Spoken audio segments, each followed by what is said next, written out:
Today I'm gonna be doing something I've never done before, which is reviewing something that is not a roller coaster, because today we're gonna be reviewing Ikaros at Gröna Lund in Stockholm, Sweden. I recently got to visit this park for the first time, and this ride was just one of the most incredible experiences I've had on any ride. I just had to make a review on this because it's just so amazing. Not everyone agrees with me on how amazing of an experience this is, but for me this is just one of the best overall rides I've ever been on. Ikaros is an Intamin Sky Jump 16 drop tower, which basically means it is one of those drop towers that tilts you completely when you're at the top. There are only 2 sky jumps in the world, and you probably know the other one as Falcon's Fury at Busch Gardens Tamba. This one is smaller than Falcon's Fury. It's not much shorter, but the tower is completely different. Falcon's Fury is a large gyro drop tower, whereas Ikaros is a smaller square tower with 2 different sides, whereas Falcon's Fury has 8 different sides. One side faces the park, the other faces the water. When I was there, unfortunately,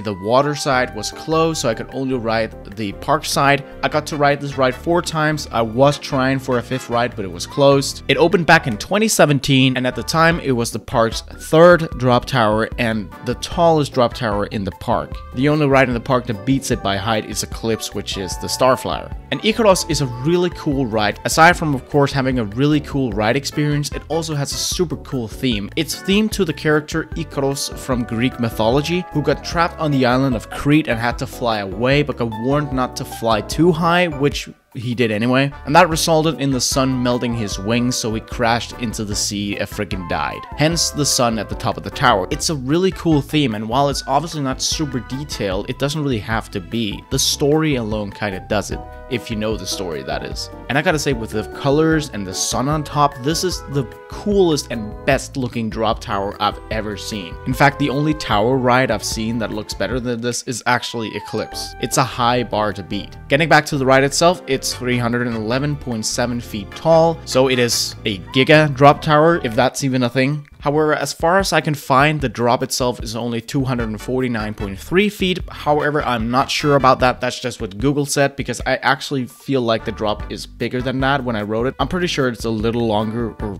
taller or whatever. It goes 55.9 miles an hour, making it just as fast as the 2 fastest coasters in the park, Jetline and Monster. And the tilt angle at the top is 90 degrees. At least that is what most sources say. Intamin do say it's 100 themselves, but literally everywhere else says a 90, and it does feel like 90, so I'm gonna say 90. There are 8 riders per gondola, with 2 gondolas. Again, only 1 was open when I was there, but still, I mean, the operations were super fast, so the line actually moved decently fast anyway. And the duration of the ride is a total of 58 seconds, which is with the lift when you go up, because for me, that's part of the experience with a drop tower, is the anticipation building up. I know it's kind of like a lift hill, but for me, it's just different on a drop tower. If you were to only count the tilt and the drop, it would be a lot shorter, maybe 10 to 15 seconds at most. I'm also counting the brakes, because the brakes are actually really good on this ride, which we will get into now, because we're gonna talk about the experience of this ride, because that's obviously what this is about. First of all, the seats are incredibly comfortable, and the restraints are huge and bulky. You feel very comfortable and you feel very tucked in your seat here. Even though there are a mix of lap bars and vest restraints, they don't feel tight, and yet they still make you feel really secure. They're very good restraints. It obviously starts slow, and then when you reach the height of Jetline, then it starts speeding up. When you get near the top, it starts slowing down again, and that's when you know shit is about to go down. Because when it starts tilting you, you still haven't made it to the top.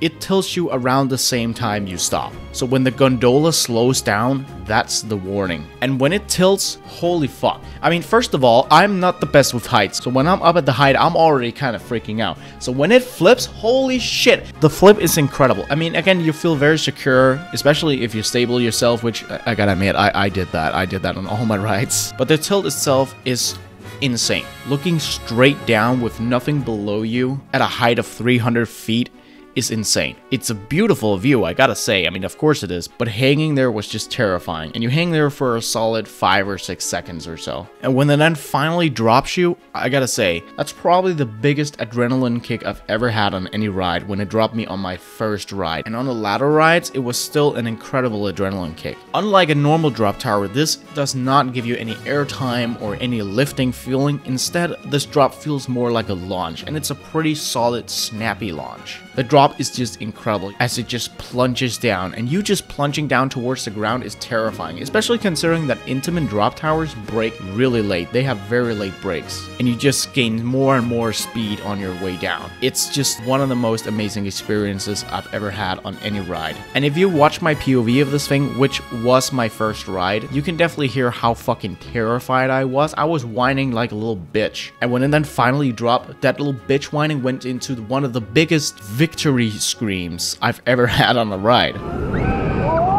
Oh my god. Oh my god. Oh no, no. Please drop. Drop now. Oh shit. Fuck, fuck, fuck, fuck. Oh my god. After the drop is finished, you obviously hit the brakes, and these are also just some of my favorite brakes on any ride. You start slowly tilting upwards when you get near the ground, and then when the brakes hit, you very quickly tilt upwards and then start tilting back and forth like a swing. And the brakes are very hard. You feel a very, very good amount of positive forces when the brakes hit. The swinging back and forth is obviously really fun as well, but this is very much where you're like, oh my god, that was an amazing ride. And that is the experience of Ikaros. It's a very simple concept because it's a drop tower, of course.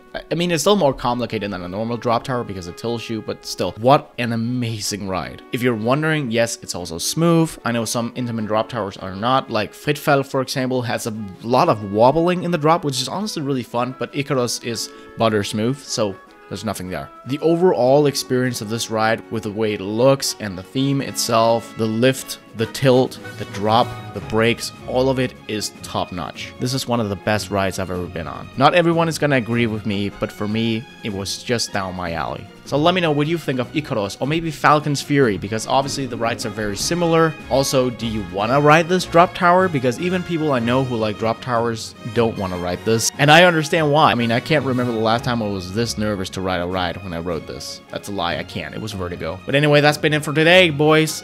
Let me, I don't know, comment stuff. Bye!